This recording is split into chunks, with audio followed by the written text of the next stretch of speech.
Hello दोस्तों, स्वागत है आपका मेरे YouTube channel Raut home designer में।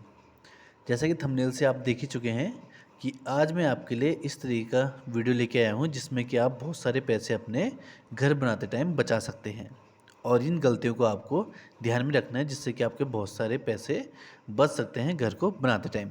चलो दोस्तों, वीडियो में आगे बढ़ते हैं और स्टार्ट करते हैं कि किस तरीके से हम अपने पैसों को घर बनाते टाइम बचा सकते हैं। सबसे पहले आपको बताता चलूँ, ये जो प्लॉट है हमारा, ये 30x40 का है, जो कि 1200 स्क्वायर फीट का हमारा प्लॉट कंप्लीट आता है और गज में हमारा 133 गज हो जाता है। तो डिज़ाइन तो दोस्तों यही कर रखे हैं हमने। इसमें 4 बेडरूम बना रखे हैं, 2 बैक साइड में टॉयलेट दे रखे हैं, एक टॉयलेट यहाँ पे भी दे रखा है और बाहर से स्टेयर्स भी दे रखी हैं। तो सबसे मेन बात है इसमें, जो पहली बात ध्यान रखने वाली है, ये हम स्टार्टिंग से कर रहे हैं। जब हम प्लॉट देखने जाते हैं तो इस बात का विशेष ध्यान रखना चाहिए, जो ये हमारा प्लॉट का लेवल है और जो हमारे यहाँ रोड का लेवल है और जो हमारे प्लॉट का लेवल है वो लगभग बराबर होना चाहिए। अगर ये ऊपर नीचे होता है, जैसे कि हमारा रोड का लेवल ये है और प्लॉट का लेवल नीचे रह जाता है इससे, तो इसमें हमें फिलिंग करानी पड़ेगी, जिससे कि हमारे स्टार्टिंग में ही कंस्ट्रक्शन करने से पहले कॉस्टिंग आ जाएगी, जिससे कि हमें घर महंगा पड़ेगा। और या तो अगर रोड के लेवल से ऊपर रहता है हमारा प्लॉट का लेवल, तो हमें कटिंग करानी पड़ती है, इसमें भी हमारी कॉस्टिंग ज़्यादा ही आती है। फिलिंग के मुकाबले कटिंग में कॉस्टिंग हमारी डबल ही पड़ जाती है। तो सबसे पहले प्लॉट लेवल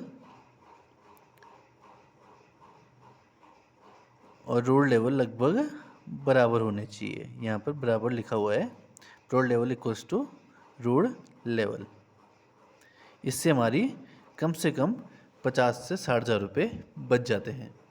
दूसरी बात है, यहाँ पर हमारा प्लॉट का लेवल और रोड का लेवल बराबर आ गया। उसके बाद हमने घर बनाना स्टार्ट किया। अगर हमें घर को रेंटल पर्पज़ से यूज़ करना है, इन फ्यूचर हमें उसमें अलग फैमिली रखनी है, इस तरीके से घर को बनाना है, तो घर में हमेशा जो स्टेयर्स होगी वो बाहर साइड से रखनी होती है। स्टेयर्स को हमेशा स्टेयर्स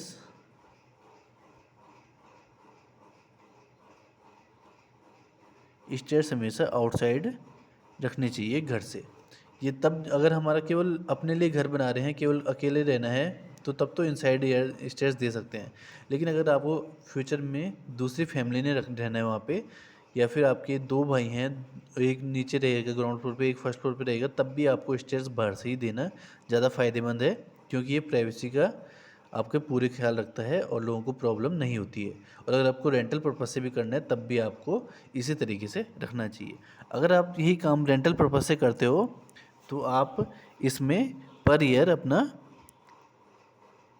60 से 70 हज़ार रुपये कमा सकते हैं रेंटल पर्पज़ से देके। और अगर ऐसा हाउस प्लान डिज़ाइन कर रखा है जिसमें 4 बेडरूम है, तो ऊपर भी आप इस तरीके से डिज़ाइन कर सकते हैं। तो आप कम से कम 2 लाख रुपए तक हर साल कमा सकते हैं। तो इस तरीके से आपकी घर की कॉस्ट जो आपने यूज़ की है वो भी आपकी वापस आ जाती है। तो यहाँ पर फर्स्ट वाले उसमें दोस्तों आपके हमने 50 से 60 हज़ार रुपये बचाने का तरीका बताया था।